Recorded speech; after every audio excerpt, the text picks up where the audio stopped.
With the now familiar refrain that Africa is the next big growth pole, a number of bottlenecks remain, including attracting comparatively low FDI over the last decade. This economist takes the matter on in an article penned for the UN's Africa Renewal Information Program. Dr. Odusola, you write that Africa's experience of inward foreign direct investment presents us with a paradox. Why is that, and how do we remedy it?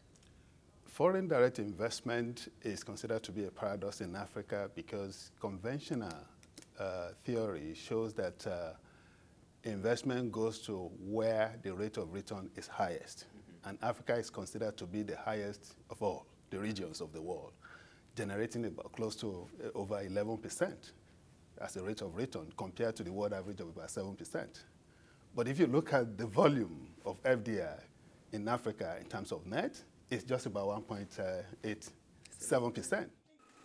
He points out that despite the region achieving the highest rate of return at around 11.4% between 2006 and 2011, compared to the global average of 7.1%, Sub-Saharan Africa's net FDI stood at a mere 1.87% between 2010 and 2016.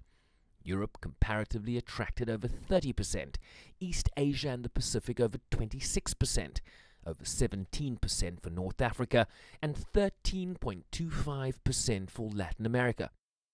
There are a number of conditions that we need to look into. And first, we think with the kind of natural endowment we have and the cheap cost of labor in Africa, that could be a major propellant for foreign direct investment. But it's not always the case. There are a number of things which make doing business quite challenging in most African countries. The first is the issue of public capital, when we talk in terms of infrastructure, road, rail, air, and a host of other things. If it's not strong enough, the quality of public capital in terms of infrastructure is not strong enough, it adds to the cost of production. Another impediment to attracting higher levels of investment is the region's low skills base and the caliber of its human capital, the quality of regulations and standards, and the cost of intermediation. If you look at what is happening in most part of the world, is the lending rate is single digit. In most African countries, it's not only double digit, it's at the high end. In Madagascar, for instance, it's 60%. In Malawi, it's about 44%. So you can't compare with a country whose lending rate is about 5% or lower than that. So you will continue to work for the banking system if you go to banks to lend as an entrepreneur.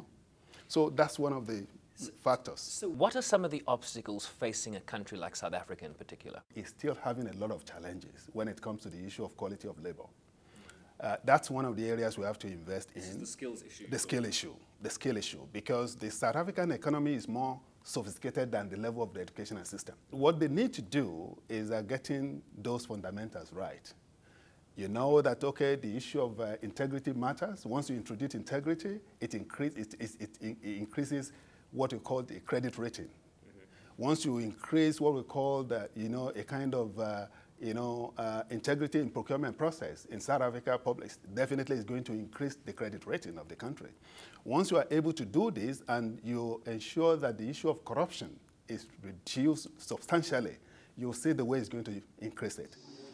He pointed to pockets of excellence in the economies of Ethiopia, Rwanda and Mauritius, among others, calling for the region to attract the kind of FDI proportion that better reflects the highest rate of return it continues to offer the world.